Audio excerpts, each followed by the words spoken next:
Vibrant ગુજરાતની 10મી સમિટનું સમાપન થયું છે અને આ 10મી સમિટમાં રેકોર્ડ બ્રેક એમઓયુ થયા છે। જી હા, 10મી વાયબ્રન્ટ સમિટમાં 26.33 લાખ કરોડના એમઓયુ થયા છે, એટલે કે કુલ 41,299 એમઓયુ થયા। છેલ્લી બે સમિટની વાત કરીએ તો તેમાં કુલ 98,540 એમઓયુ થયા હતા અને કુલ 45 લાખ કરોડથી વધુના એમઓયુ આ 10મી વાયબ્રન્ટ સમિટમાં થયા છે, એટલે કે નવો જ કીર્તિમાન સ્થાપવામાં આવ્યો છે આ વાયબ્રન્ટ સમિટ થકી। અને વાઇબ્રન્ટ સમિટની આ 10મી કડીમાં આપણે 41,299 પ્રોજેક્ટ્સમાં લગભગ 26.33 લાખ કરોડના રોકાણો માટેના એમઓયુ થયા છે। આમ કુલ 98,540 પ્રોજેક્ટ્સ માટે 45 લાખ કરોડથી પણ વધુ રોકાણ માટેના એમઓયુ કરીને આપણે આ ઐતિહાસિક સિદ્ધિ મેળવી છે। વાયબ્રન્ટ ગુજરાત ગ્લોબલ સમિટનું સમાપન થયું। સમાપનમાં કેન્દ્રીય ગૃહમંત્રી અમિત શાહ હાજર રહ્યા હતા। 140 દેશોના પ્રતિનિધિઓએ આ સમિટમાં ભાગ લીધો। 4 દેશના વડા અને 14 દેશના મંત્રી હાજર રહ્યા। 35 પાર્ટનર કન્ટ્રી, 150 સેમિનાર અને ઇવેન્ટ થઈ। વાયબ્રન્ટમાં કુલ 1,31,943 રજીસ્ટ્રેશન થયું હતું અને 3590 ઇન્ટરનેશનલ ડેલિગેટ્સ હાજર રહ્યા। 2,862 B2B અને 1,368 B2G મીટિંગનું આયોજન પણ થયું। 13 જેટલા પેવેલિયન અને 1200 કરતાં વધુ પ્રદર્શન આયોજિત થયા અને 450 MSME સેક્ટરના ઉદ્યોગપતિઓએ આ સમિટમાં ભાગ લીધો। कि अमृत काल की सबसे पहली वाइब्रेंट गुजरात समिट के अंदर इसके समारोह में मैं आप सबके साथ उपस्थित हूँ। मैं ये उन सौभाग्यशाली लोगों में से हूँ जो पहली वाइब्रेंट गुजरात समिट में भी थे और 10वीं समिट में भी उपस्थित। ये 20 साल का कालखंड एक प्रकार से गुजरात के माध्यम से देश के विकास दिशा देने वाली ये वाइब्रेंट समिट बना है। 2 दशक पहले जब मोदी जी ने इसकी परिकल्पना पहली बार मंत्रिमंडल के सामने रखी, उसके पहले गुजरात में इन्वेस्टमेंट समिट होती थी, उधर एक हॉल के अंदर होती थी और इसके पूरे स्वरूप अपनी कल्पना से मोदी जी ने बदला और आज इसका नतीजा हम सबके सामने है। વાયબ્રન્ટ ગુજરાતમાં ટોરેન્ટ દ્વારા 48,000 કરોડના એમઓયુ સાઇન થયા છે અને પાવર સેક્ટર ગ્રીન હાઇડ્રોજનમાં ટોરેન્ટ પાવર રોકાણ કરશે। ટોરેન્ટ વિવિધ 4 એમઓયુ કરી ચૂક્યું છે। ટોરેન્ટ દ્વારા થયેલા એમઓયુથી 26,000 રોજગારી ઉદ્ભવશે તેવું પણ કહેવાયું છે।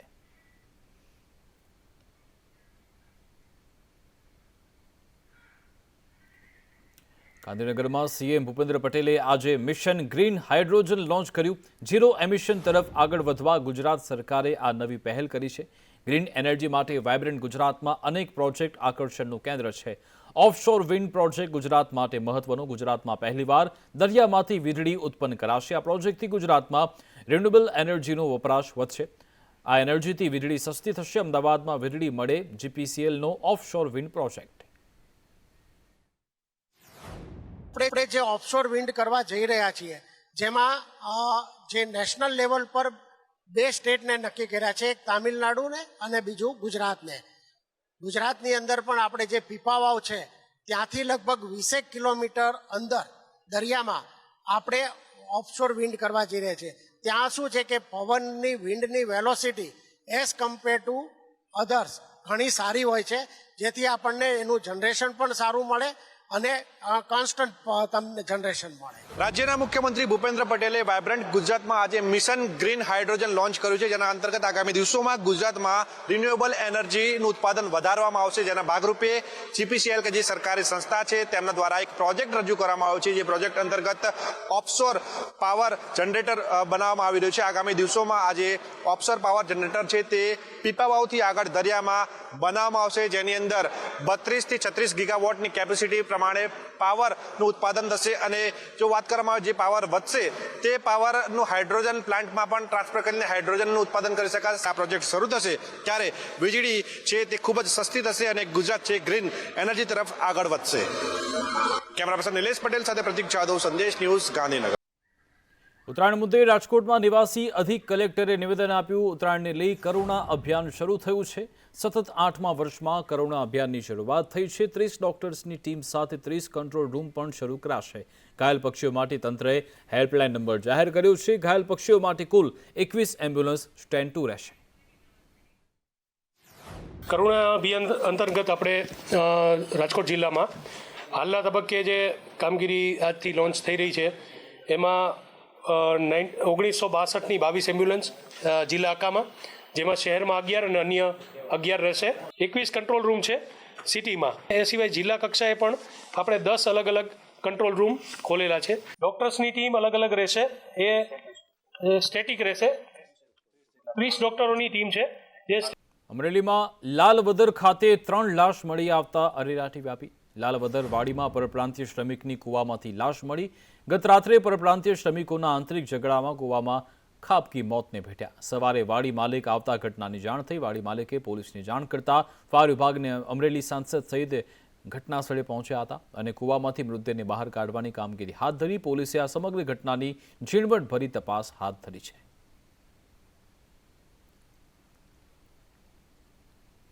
ફ્રાન્સમાં કબૂતરબાજી મુદ્દે તપાસ તેજ થઈ રહી છે. 14 આરોપી વિરુદ્ધ ગુનો દાખલ થયો છે. ડિસેમ્બર મહિનામાં પણ 3 ટ્રીપ થઈ ગઈ હોવાના કેટલાક પુરાવા મળી આવ્યા. વધુ એજન્ટો દિલ્હી અને અન્ય રાજ્યના હોવાનું પણ સામે આવ્યું.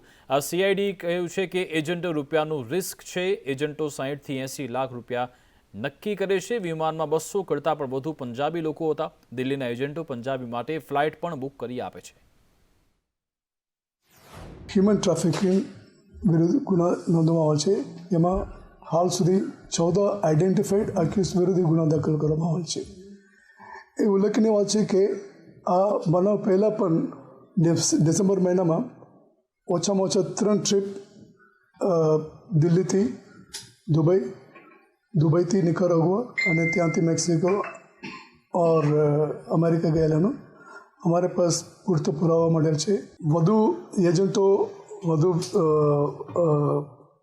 દિલ્હી અને અન્ય રાજ્યોમાંથી વધુ ગુના સાથે સંકળાયેલા વ્યક્તિઓ પણ વિરુદ્ધ યોગ્ય કાર્યવાહી કરવામાં આવશે ટૂંક સમયમાં. અમદાવાદમાં ટેક્સ બાકી હોવાથી એએમસીએ ખાનગી શાળાને સીલ કરી. શાહપુર માધ્યમિક શાળાને સીલ મારવામાં આવ્યું છે. 15 લાખ રૂપિયા જેટલો ટેક્સ બાકી હોવાથી એએમસીએ આ શાળાને બંધ કરી છે. શાળા સંચાલકોને એએમસીની લડાઈમાં વિદ્યાર્થીઓનો ભોગ લેવાયો છે. શાળા સીલ થતાં વિદ્યાર્થીઓ રજડી પડ્યા છે.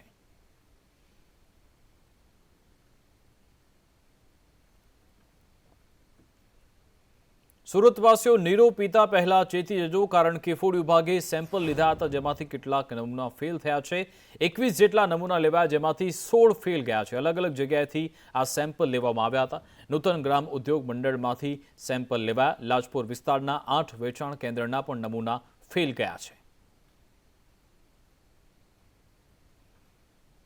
ઉત્તરાયણમાં પતંગ રસિકો માટે સારા સમાચાર આવી રહ્યા છે, કારણ કે હવામાન વિભાગના નિષ્ણાંતો અનુસાર 14 જાન્યુઆરીએ સારો પવન ફૂંકાશે અને જેમાં 15 થી 20 કિલોમીટર પ્રતિ કલાકની ઝડપે પવન ફૂંકાશે તેવું કહેવાઈ રહ્યું છે. અને અમદાવાદમાં 16 ડિગ્રી, ગાંધીનગરમાં હાલ તાપમાન 13 ડિગ્રી પણ નોંધાયું છે.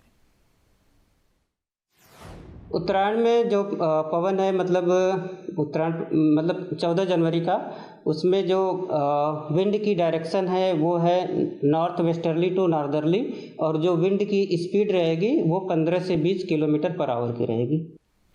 સુરતમાં દારૂ ઝડપાયો છે. સુરત પોલીસ કમિશનરની ટીમે રેડ કરતા દારૂનો જથ્થો ઝડપાયો છે. પાલ અને અમરોલી વિસ્તારમાંથી આ દારૂનો જથ્થો ઝડપી પડાયો. અમરોલીમાં ભંગાળની આડમાં દારૂનો જથ્થો લાવવામાં આવતો હતો. પાલમાંથી 4,31,000નો દારૂ ઝડપી લેવાયો છે.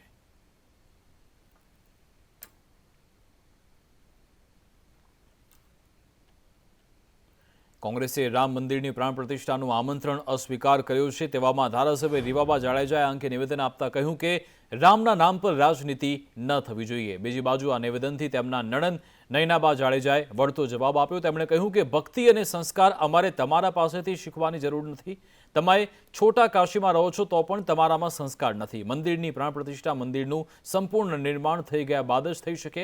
નણંદ અને ભાભીની આ તીખી નોકઝોક ફરી એકવાર સોશિયલ મીડિયામાં વાયરલ થઈ.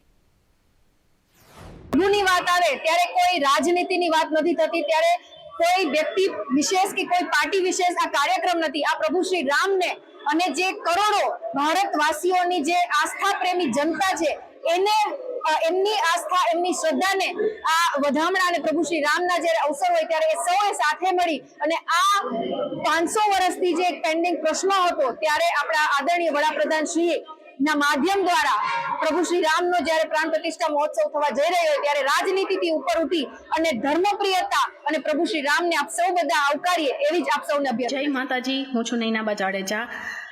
આ વિડીયો ખાસ એમના માટે છે કે હમણાં જ એક પત્રકારે એક ધારાસભ્યને એવું પૂછ્યું કે કોંગ્રેસ જવાની ના પાડે છે, ત્યારે એમણે જવાબમાં એવું નિવેદન આપ્યું કે આ કોઈ પોલિટિકલ એજન્ડા નથી કે પોલિટિકલ વસ્તુ નથી કે જેમાં રાજકીય રીતે વિચારવું જોઈએ અને ભક્તિની મેટર છે.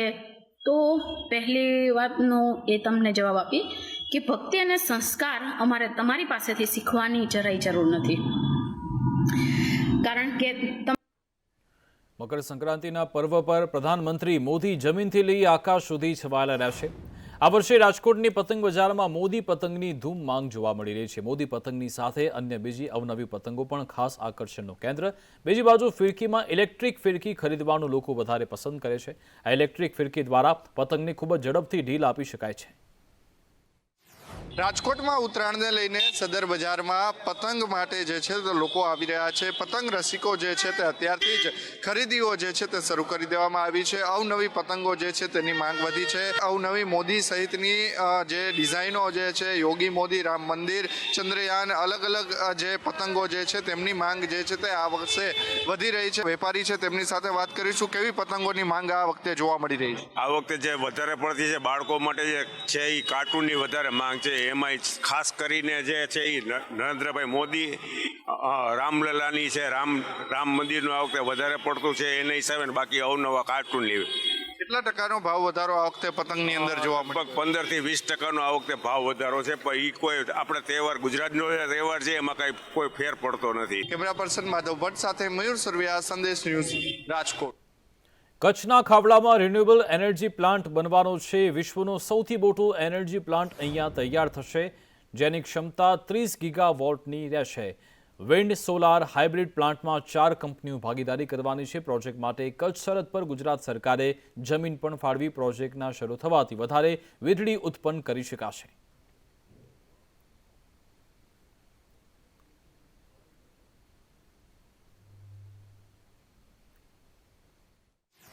ગુજરાતમાં રિન્યુએબલ એનર્જીનો વધુમાં વધુ વપરાશ થાય તે માટે ગુજરાત સરકાર કટિબદ્ધ છે અને તેના માટે જ અનેક પ્રકારના એમઓયુઝ કરવામાં આવે છે. વાયબ્રન્ટ સમિટમાં લગભગ વાયબ્રન્ટ સમિટના જે એમઓયુ થયા છે તેમાંથી 50% જે એમઓયુ થયા છે તે ગ્રીન એનર્જી માટેના થયા છે. સાથે જ જો વાત કરવામાં આવે તો ગુજરાત સરકાર દ્વારા કચ્છના ખાવડામાં 30 ગીગાવોટનો એક રિન્યુએબલ એનર્જી પ્લાન્ટ બનાવવામાં આવી રહ્યો છે કે જે ઇન્ડિયા પાકિસ્તાન બોર્ડરની ખૂબ જ નજીક રહેશે. અને આ જે પ્લાન્ટ છે તે ખૂબ જ મહત્વનો રહેવાનો છે, કારણ કે આ પ્લાન્ટમાંથી 30 ગીગાવોટ જે એનર્જી છે તે ઉત્પન્ન થવાની છે. આ સાથે જ આ પ્લાન્ટ માટે ગુજરાત સરકાર દ્વારા જે રોકાણ કરવામાં આવ્યું છે તેના માટે ખાસ 2 લાખ કરોડ રૂપિયાનું બજેટ ફાળવવામાં આવ્યું છે. આ સાથે જ કચ્છના ખાવડામાં આ પ્લાન્ટ માટે સ્પેશિયલ જગ્યા પણ ફાળવવામાં આવી છે, જેથી કરીને આગામી દિવસોમાં ગુજરાત છે તે ફક્ત ને ફક્ત રિન્યુએબલ એનર્જી ઉપર જ નિર્ભર રહેશે. મહત્વનું છે કે આ પ્લાન્ટ છે તે ઇન્ડિયા પાકિસ્તાન બોર્ડર ઉપર નજીક રહેવાનો છે, જેથી કરીને જે સર્વેલન્સ સિસ્ટમ છે તે પણ આ પ્લાન્ટની અંદર લગાવી દેવામાં આવશે, જેથી કરીને ગુજરાતને રિન્યુએબલ એનર્જી પણ મળશે, સાથે સાથે બોર્ડરની સુરક્ષા પણ વધુ સારી રીતે થઈ શકશે. કેમેરા પર્સન નિલેશ પટેલ સાથે પ્રતિક જાદવ, સંદેશ ન્યૂઝ, ગાંધીનગર. વડોદરાના ડેસરમાં સિમેન્ટ કંપનીના કર્મચારીઓ વિરોધ કરી રહ્યા છે. ઉત્તરાયણને લઈ છેલ્લા 4 દિવસથી તેમને પગારની તેમની માંગ છે. સિમેન્ટની ફેક્ટરીના કર્મચારીને પગાર ન આપવામાં આવતા હોબાળો મચ્યો. 100 કરતાં પણ વધારે કર્મચારીઓ કંપનીના ગેટ પાસે હડતાલ પર બેઠા હતા. इस कंपनी में काम करते समय हम लोग 2-3 महीना से जॉब कर रहे हैं, बाकी वंडर सैलरी दे रहा था. अभी दिसंबर का हम लोग सैलरी नहीं दिया है. 6 तारीख को शनिवार को दिन शाम को 7 बजे काम हम लोग को बंद करा दिया. बोला कि सोमवार तक आप लोग का पैसा मिलेगा, आप लोग घर निकल जाइएगा.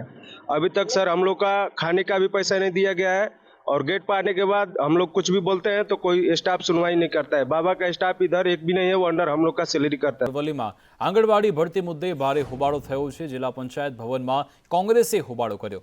આંગણવાડી ભરતી પ્રક્રિયામાં ગેરરીતિના આક્ષેપ સાથે વિરોધ થયો તો સરકાર વિરોધી સૂત્રોચ્ચાર કરવામાં આવ્યો. ભરતી રદ કરવાની જિલ્લા કોંગ્રેસે માંગ કરી છે.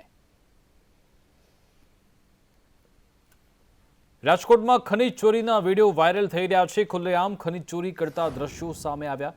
જામકંડોરડાના ગોંડલ તરફ જવાના માર્ગ પર ભૂમાફિયાઓ બેફામ થયા છે. ફોફર ડેમ દૂધી વધરથી ફોફર ડેમમાં ખનીજ ચોરી બેફામ થયેલી છે, જેના વિડીયો વાયરલ થઈ રહ્યા છે.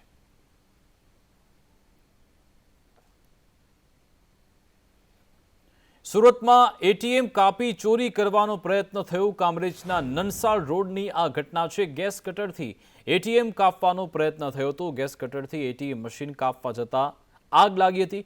મશીન સળગી ઉઠતા તસ્કરો અહીંયાથી ભાગી ગયા અને કામરેજ પોલીસ હાલ આ અંગે તપાસ કરી રહી છે.